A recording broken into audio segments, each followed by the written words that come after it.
무슨 일이 있어도 절대 열지 마시오. 예, 알겠습니다. 여러분은 판도라의 상자 이야기를 아십니까? 절대 열어서는 안 될 것을 열었을 때 시작되는 비극말이죠. 오늘 이야기는 조선 후기, 어느 평범하고 정직했던 한 사내의 선택에 관한 기록입니다. 마을에서 가장 정직했던 그가 왜 그날 밤 항아리를 열 수밖에 없었는지, 그리고 그 대가로 무엇을 지불했는지, 오늘은 한 항아리 때문에 3대의 운명이 뒤바뀐 기묘하고도 서늘한 이야기를 시작합니다. 조선 후기, 산자락 아래 위치한 작은 마을, 그곳에는 가난하지만 누구보다 성실한 김서방이 살고 있었습니다. 그는 비록 끼니를 걱정할 만큼 가난했지만 남의 것을 탐내지 않고 정직하게 사는 것으로 유명했죠. 그러던 어느 날 비바람이 몰아치던 밤이었습니다. 낯선 노인 하나가 김서방의 집을 찾아왔습니다. 도포자락은 비에 젖어 무거웠고 노인의 눈빛은 안개처럼 흐릿했습니다. 노인은 품에 안고 있던 묵직한 옹기 항아리 하나를 내려놓으며 말했습니다. 이 항아리를 잠시 맡깁시다. 하지만 명심하게, 절대 무슨 일이 있어도 열어보지 마시오. 당황한 김서방이 이유를 묻기도 전에 노인은 덧붙였습니다. 열면 그대가 감당하지 못할 것이 나올 것이오.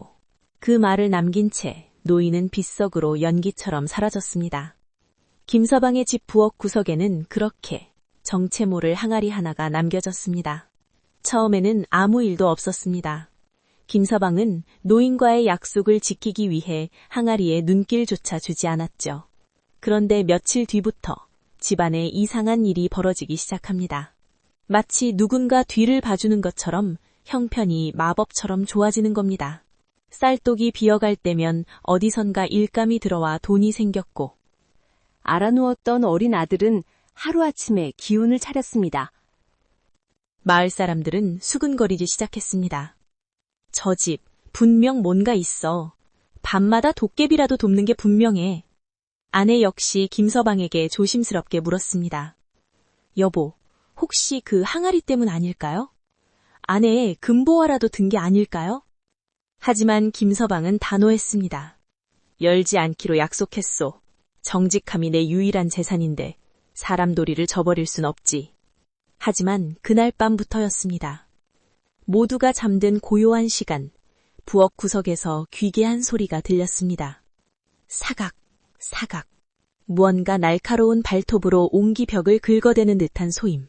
마치 안에 갇힌 무언가가 밖으로 나오고 싶어 몸부림치는 듯한 소름 끼치는 소음이었습니다. 평화는 오래가지 않았습니다.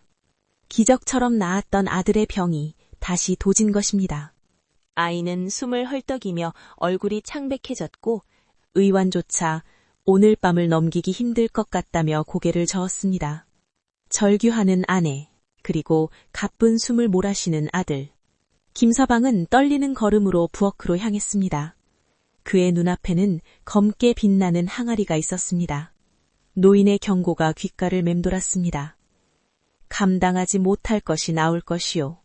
하지만 아들의 신음은 그것보다 더 컸습니다. 김서방의 손이 차가운 항아리 뚜껑에 닿았습니다. 결국 뚜껑이 열렸습니다. 그 순간 집안의 모든 등불이 꺼지고 얼음장 같은 찬 바람이 방 안을 휩쓸었습니다. 항아리 속에서 쏟아져 나온 것은 금보화도 만병통치약도 아니었습니다. 그것은 칠흑보다 어두운 검은 연기였습니다. 그리고 연기 속에서 소름 끼치는 속삭임이 울려 퍼졌습니다. 이제 네가 대신이다. 김서방은 비명 한마디 지르지 못한 채 그대로 바닥에 떨어졌습니다. 다음 날 아침 믿을 수 없는 일이 일어났습니다. 죽어가던 아들이 언제 아팠냐는 듯이 멀쩡하게 일어나 앉아 밥을 찾았습니다. 집안 형편은 이전보다 더 부유해졌죠. 하지만 김서방은 예전의 그가 아니었습니다. 그는 살아 있었지만 살아있는 게 아니었습니다. 말수가 사라졌고 웃음은 증발했습니다. 밤마다 허공을 보며 누군가와 대화하듯 중얼거리던 그는 결국 몇 달 뒤 원인 모를 이유로 숨을 거뒀습니다. 마을 어른은 훗날 이렇게 말했습니다. 그 항아리는 복을 주는 게 아니었어. 대신 가져갈 영혼을 정해둔 저주받은 그릇이었지. 그 집안에 들어온 모든 행운은 김서방의 생명력과 영혼을 먹고 자란 행운이었습니다. 시간이 흘러 성인이 된 아들은 깨달았습니다. 아버지는 호기심의 뚜껑을 연 게 아니었습니다. 자식을 살리기 위해 자신의 영혼을 항아리 속 괴물에게 기꺼이 내어준 것이죠. 아들은 그 항아리를 다시는 누구도 찾지 못할 깊은 산속에 묻었습니다. 땅을 덮는 순간 항아리 속에서 마지막 속삭임이 들렸다고 합니다. 또 다른 선택을 기다리겠다. 만약 여러분이 그날 밤의 김서방이었다면 어떤 선택을 하셨을까요? 죽어가는 소중한 사람을 위해 정체를 알지 못하는 금기를 깨뜨리고 기꺼이 자신을 제물로 바치셨을까요? 아니면 끝까지 그 유혹을 견뎌내셨을까요? 대가 없는 행운은 없습니다. 지금 여러분 곁에 찾아온 행운은 혹시 무엇을 대가로 지불한 것인가요? 오늘 이야기가 흥미로우셨다면 구독과 좋아요 부탁드립니다. 저는 더 기묘한 이야기로 돌아오겠습니다.